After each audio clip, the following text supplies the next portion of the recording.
Bismillahirrahmanirrahim. Assalamualaikum warahmatullahi wabarakatuh. Selamat datang kembali di channel Zen Permana. Kita persiapan ke season kedua ya. Season kedua belajar psikologi. Tapi video ini mau mendedikasikan sengaja untuk ngebacain komentar-komentar selama season pertama dan juga menanggapi. Kalaupun ada pertanyaan, insya Allah akan dibahas lebih lanjut sekarang di video ini. Dan juga mungkin hal-hal yang belum kesampaikan di video 1 sampai 9. Sambil mau ngasih tahu kita akan persiapan menuju video-video selanjutnya, jadi episode 10 dan selanjutnya. Nah, sekaligus juga kalau teman-teman pengen ada yang mau dibahas, saran bahas apa, saran atau mau cerita tentang kehidupannya seperti apa dan dapat insight apa yang ada hubungannya sama psikologi, sampaikan di kolom komentar video ini ya. Di video pertama nih, aku masuk dulu ke video pertama, episode pertama ya, pertama kali ngomongin belajar ya.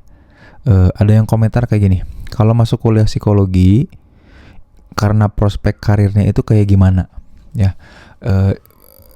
Jadi ada orang yang kemudian pengen jadi psikolog, pengen masuk psikologi, milih jurusan psikologi karena tergiur dengan prospek karirnya. Justru aneh kalau menurut aku ya.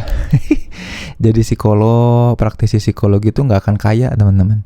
Kita malah sibuk ngurusin orang lain, hidupnya orang lain. Psikolog itu tidak pernah jadi tokoh utama kan di dalam kehidupan dirinya. Dia selalu jadi bagian yang ngebantuin orang lain untuk jadi tokoh utama dalam kehidupannya. Jadi kalau prospek karir dan kerja, mending bidang lain sih sebetulnya. Nah, makanya kalau ada orang yang masuk psikologi karena prospek karirnya, aneh ya. Ya kecuali ada yang berobat jalan lain-lain. Tetap kalaupun berobat jalan lain, tetap ya tidak akan membuat dirinya jadi lebih baik gitu ya. Kalau kemudian kecemplung gimana nih? Nah, kalau kecemplung ya ini yang aku lakukan nih. Gimana caranya kemudian mengupayakan ya, walaupun udah aku balas nih ya sebenarnya si pertanyaannya.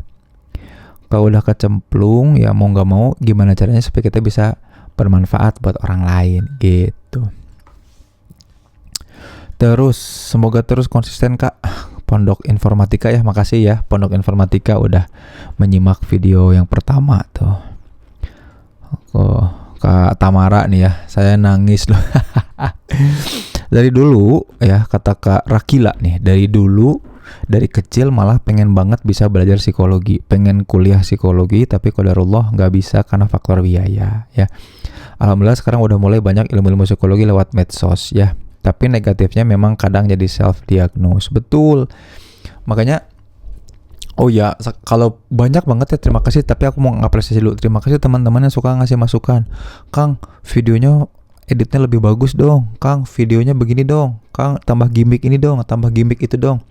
Aku pengen ini biarkan apa adanya. Jadi kalau teman-teman bosan dan tidak nyaman dan gak dapat unsur entertain dari video ini, ya memang aku tidak berniat untuk mengentertain teman-teman gitu ya. Dan memang pembelajaran itu harus ada kepayahannya dulu sedikit ya. Aku meyakini satu moto ini ya. Jadi sejak kecil itu kalau kita nulis moto hidup apa, sejak SD tuh aku suka nulis moto hidupnya kayak gini. Tidak ada yang tidak mudah.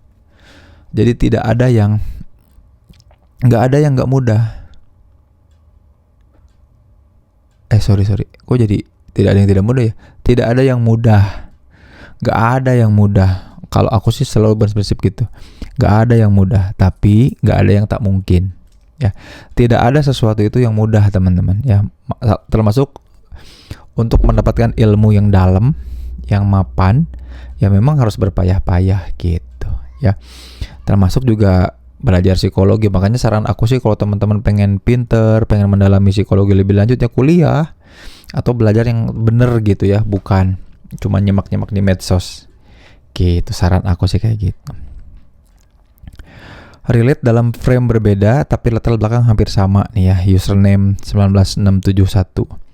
Aku juga pengen belajar dan tertarik sama psikologi karena pengen memahami dan memperbaiki diri, dan sangat ingin juga mengajak orang-orang sekitar untuk kembali ke fitrahnya ya, ingin sama-sama mengoptimalkan peran dan misi. Betul, aku pun sama ya, juga melihat kondisi mental lingkungan yang semakin mengkhawatirkan ya, kehilangan jati diri. Betul, aku juga lagi concern hal yang sama, cuman kemarin itu sering banget ngomentarin pemerintah politik itu dalam ranah pengen ngajak orang sadar gitu ya. Tapi ternyata semakin kesini ternyata upaya aku itu malah ngasih sentimen yang negatif juga gitu. Maksudnya gini, pengen ngajak orang sadar, tapi ternyata semakin orang sadar, sentimen itu makin negatif. Tidak semua ternyata orang yang dapat sentimen negatif punya kontrol diri dan bisa ngebangun optimisme. Nah, ya udahlah, daripada kemudian ngajak sadar, ya udah aku berhenti ngomentarin soal politik dan pemerintahnya, keanehan-keanehan dalam dunia saat ini. Ya aku fokus aja ngajak untuk sadar sama dirinya supaya punya kendali, sehingga nanti dapat sentimen negatif atau positif apapun tetap bisa ngebangun optimisme gitu. Nah, itu juga salah satu sekarang yang jadi concern utama, kenapa psikologi itu bisa jadi senjata untuk kebangkitan kita ya, kebangkitan bangsa. Dari zaman SMA ya, kata Kak Nui Store ya, pengen banget sekolah lanjutan belajar psikologi ya, karena aku ngerasa gak baik-baik aja dengan kondisi keluarga yang semakin dewasa semakin sadar mentalku emang harus disembuhkan ya. Ya itu ya, kalau fisik makan balik lagi ya, fisik mah gampang banget untuk kelihatan ya, digigit nyamuk kelihatan bentolnya, kita lecet, kita kegores ada darahnya gitu ya, dan menyembuhkannya karena kelihatan pun bisa. Nah makanya susah kan penyakit-penyakit dalam ya, kayak naudzubillah ya, sakit jantung dan lain kan gak kelihatan, tapi setidaknya fisik tuh bisa kerasa. Psikologis berat ya memang, makanya belajar psikologi itu sebenarnya jadi satu hal yang penting untuk kita lakukan, karena jangan-jangan selama ini sering kita abaikan karena nggak kelihatan kan. Saking nggak kelihatannya kita anggap itu tuh suatu kewajaran gitu, biasa aja, hal-hal yang biasa aja.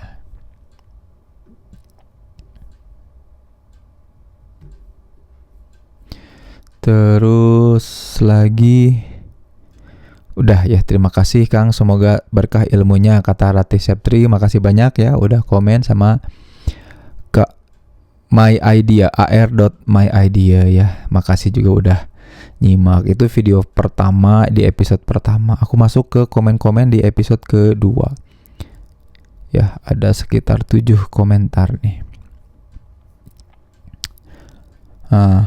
Kata self love ya, halo Kak, aku pernah baca teori ABC Albert Ellis. Memang menarik sekali untuk menjelaskan perilaku seseorang. Nah, cuman yang jadi pertanyaan, dalam belief ya, kan Albert Ellis tuh ABC itu activating event, ada kejadian yang mengaktifkan sesuatu sehingga jadi belief ya. A, B jadi belief ya. Dalam belief ada yang rational belief, ada yang irrational belief ya. Ada keyakinan yang dibangun secara rasional katanya ya. Memang kata Albert Ellis juga betul itu ya. Dan juga ada yang irasional. Nah, faktor-faktor apa yang sebenarnya membentuk belief tersebut ya?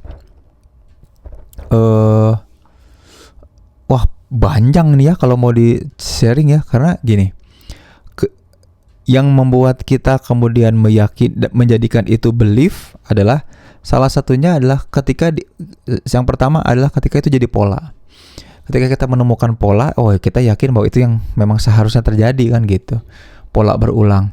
Contoh misalkan ini, oh kalau mendung itu sebentar lagi akan diiringi dengan hujan. Itu kan jadi pola alamiah tuh. Oh gitu ya, hujan. Makanya tiap kali mendung ya udah kita bersiap untuk kemudian berteduh atau menyiapkan hal-hal yang membuat kita terhindar dari hujan kan gitu ya. Jadi punya memprediksi itu. Nah, itu bukan cuma keyakinan, tapi juga upaya kita untuk merasionalisasikan realitas event.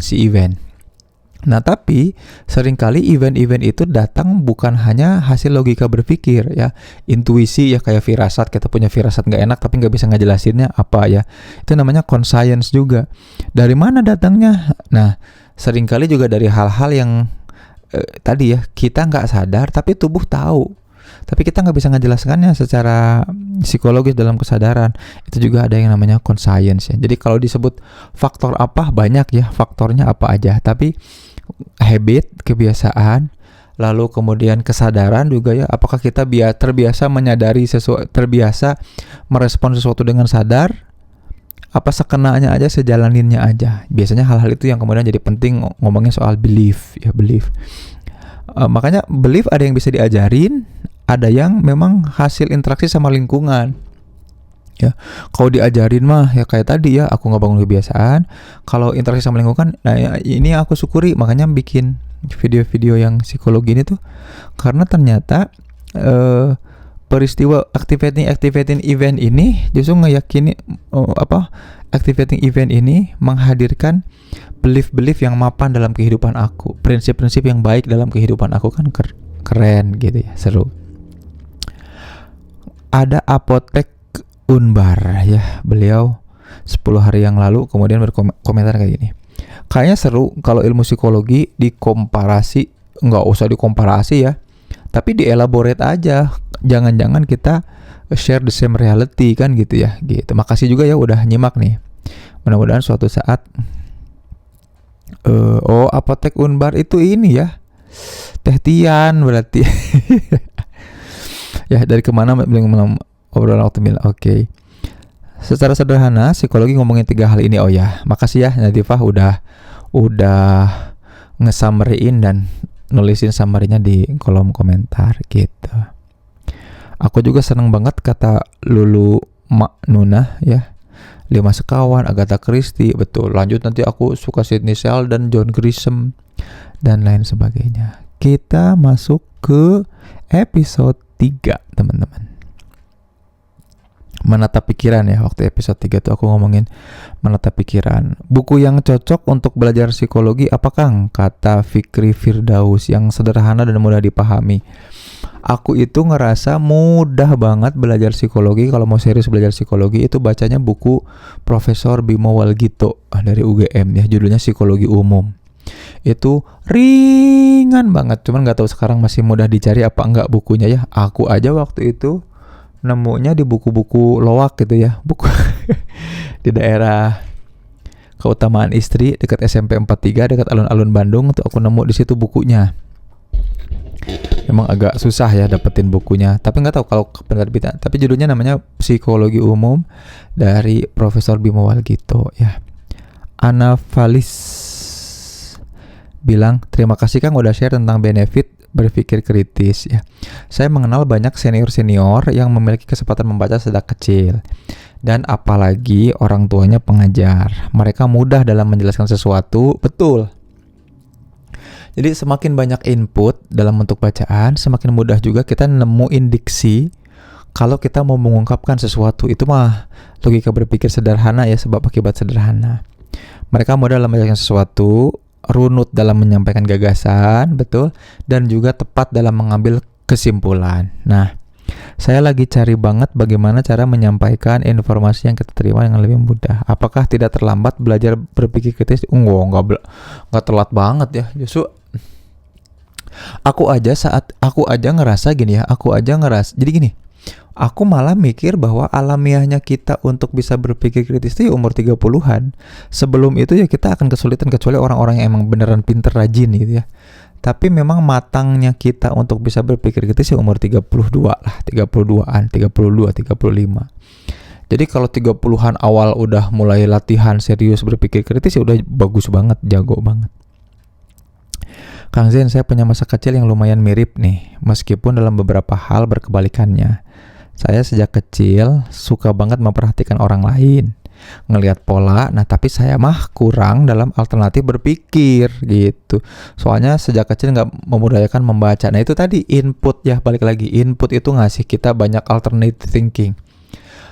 Input bacaan membuat kita banyak vocabulary. Vocabulary menimbulkan banyak folder dan juga file-file, sehingga tiap kali kita menghadapi realitas dan mau ngerancang dan mau mengatakan sesuatu, kita tinggal padu-padankan, asosiasikan si kata-kata itu ya. Itu makanya kata sahabat kita ini nih, kata Bright Life nih ya. Kenapa saya baru tahu ini sekarang? Andai sejak kecil saya sudah terbiasa membaca buku. Tapi nggak ada yang terlambat, balik lagi ya. Nggak ada yang terlambat. Dan umurnya bilang terlambat tuh masih 1/4 abad. Ya masih muda banget ya. Gitu. Saya sangat tertarik dengan ilmu psikologi ini. Terima kasih buat sharingnya ya Kak Nianti, sama-sama. Thank you ya udah nyimak, mudah-mudahan nyimak terus ya. Kak Nadifa juga udah share summary-nya. Makasih juga Kak Rahma ya, 3788 Kak Rahma nih. Itu video ke-3. Udah berapa menit ya? Udah 14 menit. Terakhir ke video keempat ya. Nanti kita akan lanjut baca-bacain ini dulu. Video keempat ya. Kata Teh Tian nih, aku baru bisa menamai perasaanku 2 tahun belakangan ini aja, Kang. 2 tahun ini jadi masa-masa aku belajar tentang psikologi yang sebelumnya belajarnya udah lompat ke psikologi filsafat Islam. Ya kalau langsung ke filsafat memang berat ya. Itu kan ke ke sumber atau resource dasarnya apa gitu. Padahal ya psikologi itu yang penting itu bisa dipraktekkan ya, membuat kita jauh lebih baik, terutama sadar, kenal, dan punya kendali. Terima kasih Kak Dentlim yang jadi pendengar baru. Thank you udah nyimak ya. Nah, sisanya ke bawahnya ini malah banyak komen-komen yang datang dari judi online ya gitu. Teman-teman, makasih banyak udah komentar ya. Dan balik lagi nih, aku tuh seneng banget bikin video ini. Sebetulnya bukan cuma buat teman-teman ya, tapi juga buat diri aku, terutama sebagai refleksi apa aja yang udah aku pelajari sebagai seorang akademisi psikologi yang nyampe di titik udah beres S3 gitu, udah doktor. Belajar psikologi dari pengalaman yang subjektif, pengalaman-pengalaman yang menurut aku gali insight-nya dan mengubah aku dan membentuk aku seperti sekarang gitu ya. Sampai jumpa di video selanjutnya, aku bahasin yang udah komen dari pertemuan 5 sampai 9. Assalamualaikum warahmatullahi wabarakatuh.